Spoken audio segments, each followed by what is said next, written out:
नमस्कार दोस्तों, मैं पुष्पेंद्र स्वागत करता हूं आपका इस वीडियो में। आज से हम एनसीईआरटी कक्षा 10 की गणित का पहला चैप्टर पढ़ रहे हैं और चैप्टर का नाम है वास्तविक संख्याएं, रियल नंबर्स।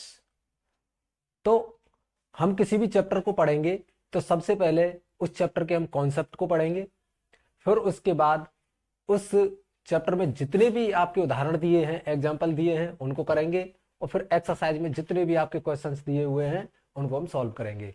यही इसी तरीके से हमें पूरे चैप्टर को पढ़ना है और आगे आने वाले चैप्टर्स को भी ऐसे ही हमको पढ़ना है।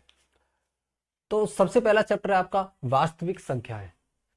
वास्तविक संख्याओं को पढ़ने से पहले हम जान लेते हैं संख्याओं के बारे में थोड़ा सा हम जान लेते हैं। तो संख्याएं बेसिकली मुख्यतः दो प्रकार की होती हैं, एक वास्तविक संख्याएं और दूसरी होती है आपकी काल्पनिक संख्याएं।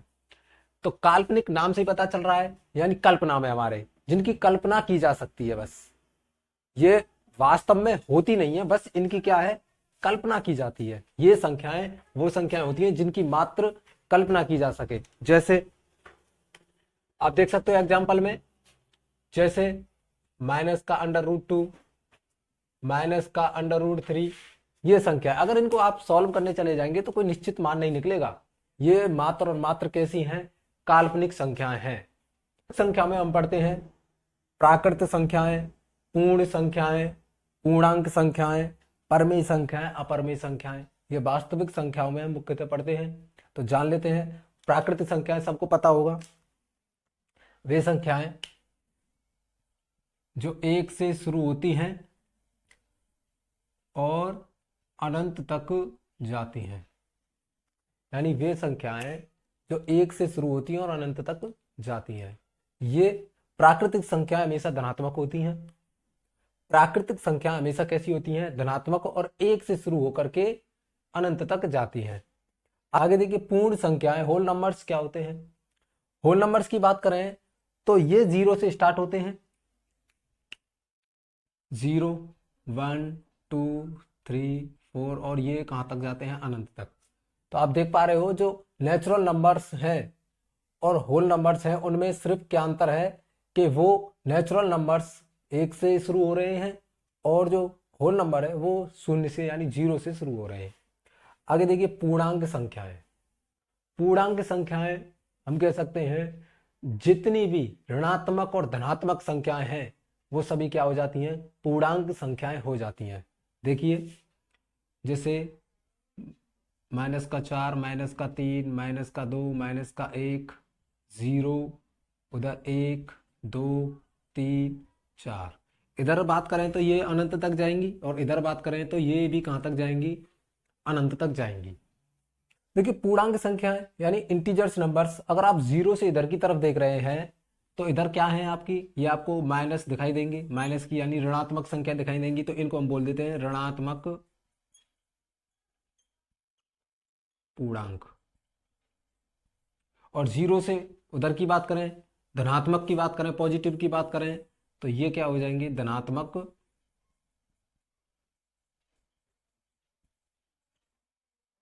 पूर्णांक। यानी ये हमारे कैसे हो जाते हैं, पॉजिटिव, और ये कैसे हो जाते हैं हमारे नेगेटिव। अच्छा, अगर हम इसमें शून्य की बात करते हैं, 0 की बात करते हैं, तो 0 इसमें ना तो धनात्मक है, ना तो ये धनात्मक है और ना ही ऋणात्मक है। यानी 0 जो शून्य है, ना वो धनात्मक है और ना वो ऋणात्मक है। आप इस बात का ध्यान रखेंगे। आगे देखिए, परमेय संख्याएं, रैशनल नंबर्स। परमेय संख्याएं वे संख्याएं जिनको हम P/Q के रूप में लिख सकें। वे संख्याएं वे संख्याएं जिनको हम P/Q के रूप में लिख सकें परमेय संख्याएं कहलाती हैं। अब यहाँ एक कंडीशन होती है कि Q कभी भी 0 के बराबर नहीं होना चाहिए। यानी वे संख्याएं जिन्हें हम P/Q के रूप में लिख सकें और Q कभी भी 0 के बराबर नहीं होना चाहिए। यानी हर जो है वो कभी 0 नहीं होना चाहिए। तो वो संख्या क्या कहलाती हैं, परमेय संख्या कहलाती हैं। उन देख सकते हैं, मैं लिख रहा हूं अभी।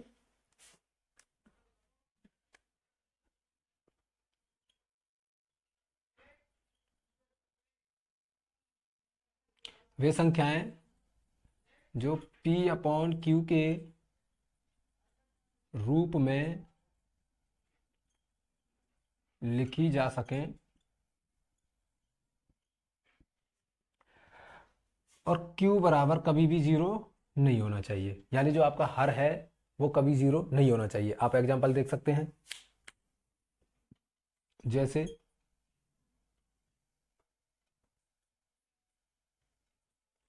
3/7, 6/5। आगे देख सकते हैं, 4/1 और बहुत सारे एग्जाम्पल हैं। तो आप देखिए, अगर मैं इसे सॉल्व करूंगा तो मेरे पास क्या आ जाएगा, -3, और इसे मैं सॉल्व करूंगा तो मेरे पास क्या आ जाएगा, 4। तो यहाँ आप देख सकते हैं कि यहाँ पर जो Q है, हर है, वो जीरो नहीं है। चाहे 1 हो 2 हो कितना भी हो, लेकिन जीरो नहीं होना चाहिए। और वही हमारी क्या कहलाती हैं, परमी संख्या कहलाती हैं। अपरमी संख्याएं, रैशनल नंबर्स। अपरमी संख्याएं वे संख्याएं होती हैं जिन्हें हम P अपॉन Q के रूप में ना लिख सकें। देखिए, वे संख्याएं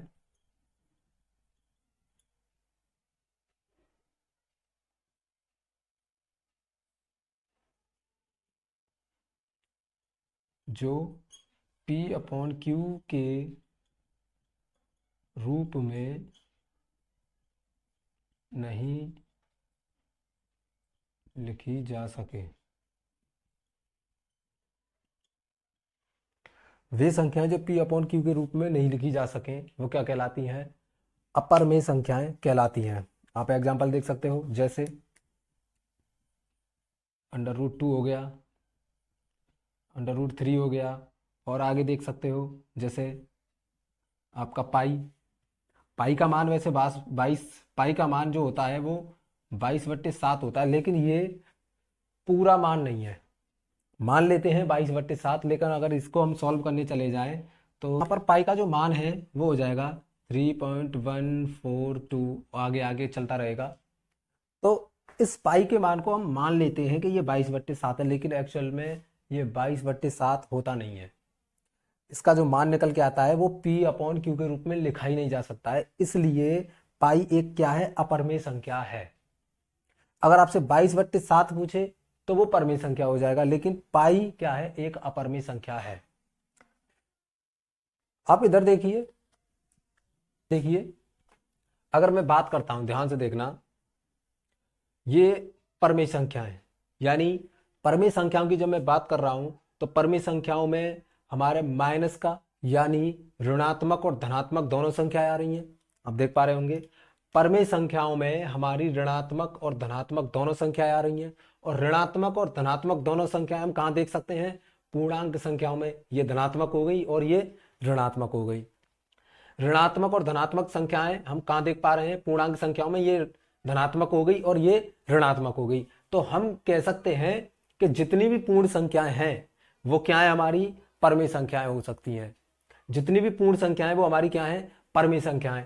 अब यहां देखिए, पूर्ण संख्याएं, अगर मैं बात करता हूं पूर्ण संख्या की, तो पूर्ण संख्याएं 0 से स्टार्ट हो रही हैं और कहां जा रही हैं, ये पॉजिटिव अनंत तक, यानी धनात्मक अनंत तक। जितनी भी 0 से स्टार्ट हो रही हैं, जितनी भी धनात्मक संख्या हैं और अनंत तक जा रही हैं, इन संख्याओं को हम यहां देख सकते हैं।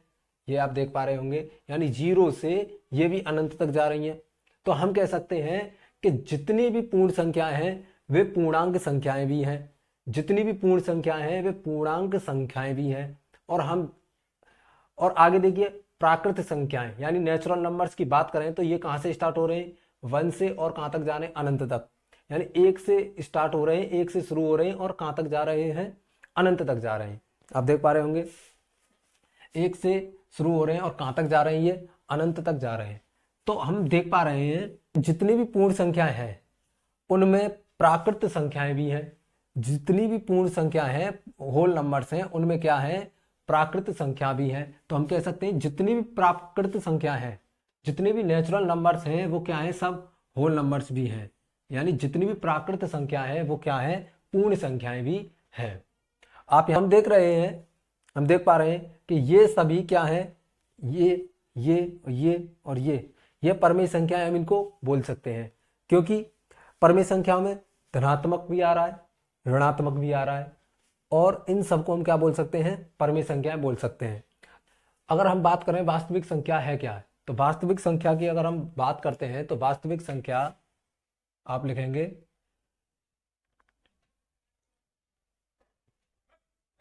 परमेय व अपरमेय संख्याओं के समूह को वास्तविक संख्याएं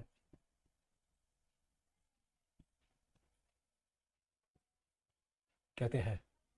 आप देख पा रहे हैं कि जितनी भी परमेय अपरमेय संख्याओं के समूह हैं, जितनी भी परमेय व अपरमेय संख्याओं के समूह को हम क्या बोल सकते हैं, वास्तविक संख्याएं बोल सकते हैं।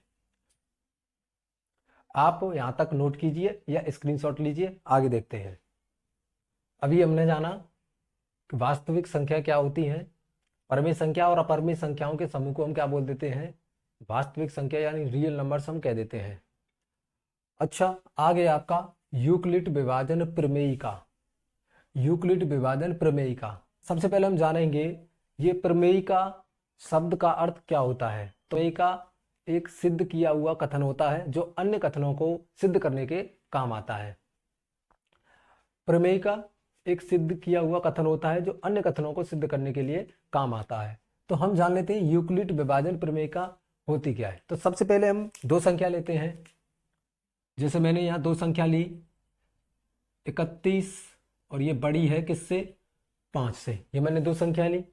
अब मैं क्या करूँगा, 31 में भाग दीजिए 5 का, तो हम जानते हैं कितना जाएगा, 5 छंगे 30, मेरे पास शेषफल कितना आ गया, 1। तो मैं यहाँ लिखना चाहूँगा 31 बराबर अगर मैं लिखूंगा तो मैं जानता हूँ 5 गुणा 6 और प्लस में 1, 5 गुणा 6 और प्लस 1, यानी ये मेरे पास क्या आ जाएगा, 31 का मान आ जाएगा। अब हम एक चीज और जानते हैं, ध्यान से देखना कि जो शेषफल है वो या तो 0 के बराबर होगा या 0 से बड़ा होगा। शेषफल है वो 0 से बराबर होगा, या तो 0 के बराबर होगा या 0 से क्या होगा, बड़ा होगा। तो यहाँ 0 से क्या है, बड़ा है। और जो शेषफल आया है उससे हमेशा बड़ा होता है कौन सा, हमारा भाजक। आप देख पा रहे होंगे जो शेषफल आता है उससे हमेशा बड़ा कौन होता है, हमारा भाजक होता है। तो आप इसको देख पा रहे हैं। एक और एग्जांपल लेते हैं, जैसे a और b दो संख्या ली है मैंने, यहाँ मैं a को b से बड़ा मान रहा हूं। तो मैं क्या करूंगा, ध्यान से देखना कि यहाँ मैंने a में भाग दिया किससे, मैंने a में भाग दिया किससे, b से। तो मेरा जो भागफल आएगा उसे मैं q मान लेता हूं, और जो रिमाइंडर आएगा उसे मैं क्या मान लूंगा, r। तो जैसे मैं हमने यहाँ किया था वैसे ही अब मैं यहाँ करने चला जाऊं तो यहाँ पर मेरे पास कितना है, a। अगर a का मान मैं निकालने चला जाऊंगा तो b इंटू क्यू हो जाएगा, b इंटू क्यू यानी b गुणा क्यू। अगर a का मान निकालने चले जाऊं तो b गुणा क्यू हो जाएगा, प्लस मेरे पास कितना हो जाएगा, r। तो मैं इसे लिख सकता हूं a बराबर बी क्यू प्लस r, लिख सकता हूं। अच्छा, यहां पर देखिए जो हमारा शेषफल आता है वो या तो 0 के बराबर होगा या 0 से बड़ा होगा। हमारा शेषफल इधर कितना आया है, r। हमारा शेषफल कितना आया है, r। और इससे बड़ा हमारा क्या होता है, इससे बड़ा हमारा हमेशा क्या होता है, भाजक होता है। तो आप देख पा रहे होंगे। तो यूक्लिड विभाजन प्रमेयिका और कुछ नहीं है, सिर्फ यही है। यूक्लिड विभाजन प्रमेयिका और कुछ नहीं है, बस यही कहती है कि शेषफल है वो 0 के बराबर हो जाएगा, 0 से जो शेषफल है वो 0 के बराबर होगा या 0 से बड़ा होगा, और शेषफल से हमेशा बड़ा होगा हमारा भाजक। तो इस पूरे को a बराबर बी क्यू प्लस r और 0, इसको पूरे को हम क्या बोल देते हैं, यूक्लिड विभाजन प्रमेयिका हम इसे बोल देते हैं। आगे आपका यूक्लिड विभाजन एल्गोरिथ्म। तो सबसे पहले हम जान लेते हैं एल्गोरिथ्म का मतलब क्या है। तो एल्गोरिथम किसी भी समस्या को हल करने में अपनाए गए स्टेप्स, वही एल्गोरिथम कहलाता है। किसी भी समस्या को हम क्या है हल कर रहे हैं, और हल करते समय हम जो चरण या स्टेप्स अपनाते हैं उसी को हम क्या बोल देते हैं, एल्गोरिथम बोल देते हैं। अच्छा, एल्गोरिथम, यूक्लिड विभाजन एल्गोरिथम किस समस्या को हल करने के काम आता है? यूक्लिड विभाजन एल्गोरिथम किस समस्या को हल करने के काम आता है? तो ये HCF को हल करने के काम आता है। ध्यान से देख सकते हैं। तो यूक्लिड विभाजन एल्गोरिथम से हम HCF को सॉल्व कर सकते हैं, हल कर सकते हैं। तो आप लिखेंगे यूक्लिड विभाजन एल्गोरिथम से हम HCF को क्या करते हैं, सॉल्व करते हैं, हल करते हैं। आप लिख सकते हैं मास्टर निकालने के काम आता है। तो सबसे पहले हम जान लेते हैं, मैं C और D दो संख्या ले रहा हूं, C और D दो संख्या ले रहा हूं, और यहां पर C बड़ा है D से। यहां पर क्या है, C बड़ा है D से। तो आप समझने का प्रयास करेंगे। तो मैं क्या करूंगा, ध्यान से समझना, इस D का भाग में, इस D का भाग C में दे दूंगा। ध्यान से देखना, इस D का भाग आप क्या करो, C में दो। तो C में जैसी मैं इस D का भाग दूंगा तो मेरे पास भागफल Q आएगा और एक रिमाइंडर आएगा R। जैसी मैंने D का भाग C में दिया तो भागफल Q आया और रिमाइंडर यानी शेषफल आ गया मेरे पास R। अगर आपका शेषफल 0 के बराबर नहीं है तो आप क्या करोगे कि इस शेषफल का भाग आप किस में दे दोगे, भाजक में, और यहां पर जो मेरा भागफल आएगा उसे Q2 मान लेंगे, और जो दूसरा शेषफल आएगा उसे R2 मान लेंगे, रिमाइंडर 2। ध्यान से दोबारा से देखिए, अगर R का मान यहां 0 नहीं आ रहा है, अगर R बराबर 0 नहीं आ रहा है तो इस शेषफल का भाग हम किस में दे देंगे, भाजक में दे देंगे, D में। तो मेरे पास जैसी मैं इसमें भाजक में दूंगा तो जो भागफल आएगा वो उसे Q2, और जो शेषफल दोबारा आएगा उसे R2 हम मान लेंगे। अगर आपका शेषफल अभी भी 0 नहीं आ रहा है तो हम क्या करेंगे, अगर आपका शेषफल अभी भी 0 नहीं आ रहा है तो हम क्या करेंगे, इस R2 का भाग दे देंगे शेषफल में, जो पहले भाजक था, इस R2 का भाग दे देंगे, शेषफल का भाग दे देंगे भाजक में, और यहां मेरे पास आ जाएगा Q3 और नीचे आ जाएगा R3। अगर आपका ये 0 आ गया, अगर आपका यहां 0 आ गया तो ये आपका क्या हो जाएगा, C और D का HCF क्या हो जाएगा, R2। यानी एल्गोरिथम एक विभाजन प्रक्रिया है।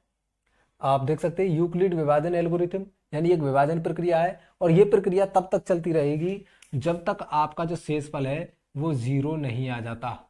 जहां 0 आ जाता है हम उसी के भाजक को क्या मान लेते हैं, जहां पर 0 आ जाता है हम उसी भाजक को उन संख्याओं का क्या मान लेते हैं, HCF यानी मासा मान लेते हैं। आइए एक एग्जांपल देख लेते हैं और अच्छे से क्लियर हो जाएगा। कह रहा है 4052 और 12576 का HCF यूक्लिड विभाजन एल्गोरिथम का प्रयोग करके ज्ञात कीजिए। तो सबसे पहले हमें पता होना चाहिए, हम दो संख्या लिखेंगे, 4052 और इधर 12576। तो इन संख्याओं में से बड़ी संख्या कौन सी है, तो आप बता सकते हैं ये वाली। तो इस बड़ी वाली संख्या में मैं क्या करूंगा, छोटी वाली संख्या से भाग दे दूंगा। तो ये 12576, इसमें भाग दे देंगे हम कितने का, 4052 का। तो आप देख सकते हैं इधर कितना है 12000, इधर कितना है 4000, अप्रोक्स कितना जाएगा, 3 बार जाएगा। तो लिखेंगे 3 दूनी 6, 5 तिया 15, कैरी 1, 4 तिया 12 और 121 इधर आ जाएगा। माइनस कीजिए, 0 आ जाएगा। इधर कितना बचेगा मेरे पास 2, इधर कितना बचेगा 4, ये मेरे पास कितना बचेगा 420। तो मेरे पास कितना आया, 420 आया। तो आप ध्यान से देखना, मेरे पास कितना आया 420। तो मैं यहां एल्गोरिथम का प्रयोग करूं, ध्यान से देखना, यूक्लिड विभाजन एल्गोरिथम।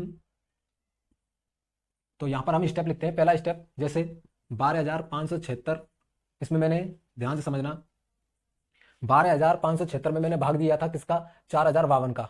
12576 में मैंने भाग दिया था 4052 का। तो मेरे पास भागफल कितना आया 3, और जो शेषफल है वो कितना आया मेरे पास 420। तो मैं लिख सकता हूं 4052 गुणा 3 प्लस 420, और आप एक कंडीशन और लिखेंगे इधर कि r बराबर अभी 0 नहीं है। आगे देखिए, ये प्रक्रिया हमें तब तक करनी है जब तक शेषफल 0 नहीं आ जाए। मैंने आपको बताया था कि ये भाजक है, अगर यहां शेषफल 0 आता है तो ठीक है, अगर नहीं आता है तो शेषफल का भाग हम किस में दे देंगे, भाजक में दे देंगे। तो ये हमारा क्या हो गया शेषफल, और इसका भाग हम किस में दे देंगे, भाजक में। और भाजक क्या है मेरे पास 4052 दीजिए। 420 और 4052 अप्रॉक्स 9 बार जाएगा, देखते हैं कितना बार जाएगा। तो 0, 9 दूनी 18, 9 दूनी 18 और 9 चौका 36 और 1 37, लगभग इतना जाएगा। माइनस कीजिए 2 आ जाएगा, 272 आ गया। अभी भी आप देख पा रहे हो, अगर मैं अगला स्टेप लिखूं, इधर आप देखिए शेषफल अभी भी 0 नहीं आया है, शेषफल अभी भी 0 नहीं आया है। तो आप अगला स्टेप लिखेंगे, देखिए अंदर कितना है 4052 है, और मैंने भाग किस गुणा किससे किया, इन दोनों का गुणा कीजिए, भाग किससे दिया 420 से।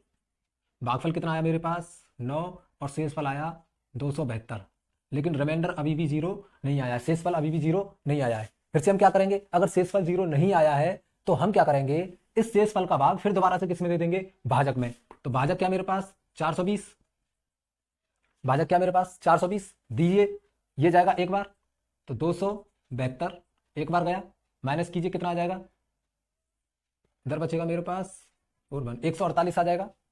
अच्छा, अभी आप देख पा रहे हो कि जो शेषफल है अभी भी 0 नहीं आया है, शेषफल अभी भी 0 नहीं आया है। हम अगला स्टेप लिख लेते हैं, अंदर क्या था 420, भाग किसका दिया हमने 272 का, कितनी बार गया एक बार, भागफल आया 1, और रिमाइंडर मेरा 148। और यहां भी अभी रिमाइंडर क्या है 0 नहीं है, अभी भी रिमाइंडर क्या है 0 नहीं है। तो मैं क्या करूंगा, फिर से इस शेषफल का भाग में किस में दे दूंगा, भाजक में। इस शेषफल का भाग किस में दे दूंगा, भाजक में। दोबारा से ये हो जाएगा मेरा 272, एक बार जाएगा 148, माइनस 4 बचेगा इधर मेरा, ये आ जाएगा मेरे पास 124, 124 आ गया। आगे देखिए अगला स्टेप लिख लेते हैं हम, किस में दिया था हमने 272 में, 272 में दिया कितने का 148 का, भागफल कितना आया 1, और शेषफल 124।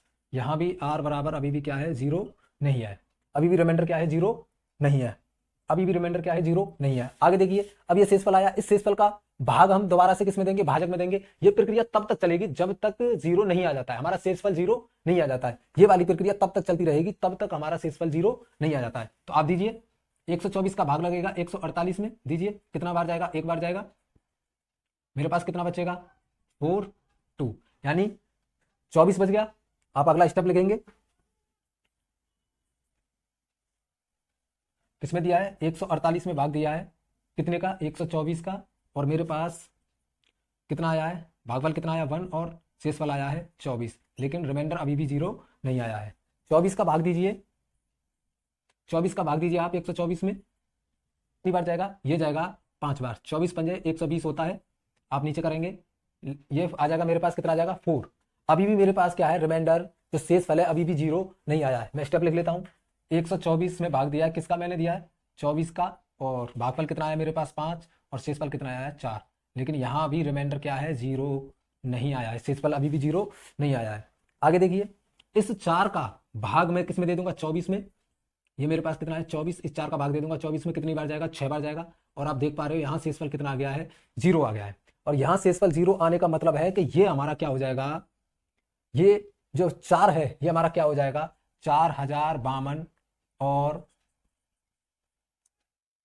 12576 का HCF होगा, वो कितना होगा 4। आप देख पा रहे हो 4052 और 12576 का HCF कितना होगा 4। क्यों होगा, क्योंकि यहां पर शेषफल क्या आ गया 0, और जहां शेषफल 0 आ जाए वही भाजक, जहां पर शेषफल 0 आ जाए वही भाजक क्या कहलाता है, उन संख्याओं का HCF कहलाता है। तो आप यहां लिख सकते हो, कितने में भाग दिया मैंने 24 में, तो 24 में कितने का भाग दिया 4 का, और कितनी बार गया 6, और शेषफल कितना आया मेरे पास 0, तो यहाँ रिमाइंडर क्या आ गया मेरे पास 0 आ गया। तो ये इसके क्या हो गए स्टेप हो गए, first, second, third, fourth, fifth, six और ये 7। ये इसके क्या हो गए, स्टेप हो गए। और यहाँ पर जैसे हमारा ये शेषफल 0 आ जाएगा, वही भाजक हमारा क्या कहलाएगा, वही भाजक हमारा क्या कहलाएगा, उन संख्याओं का एचसीएफ कहलाएगा। आपको यहाँ तक समझ में आया है तो आप स्क्रीनशॉट लीजिए या नोट कीजिए।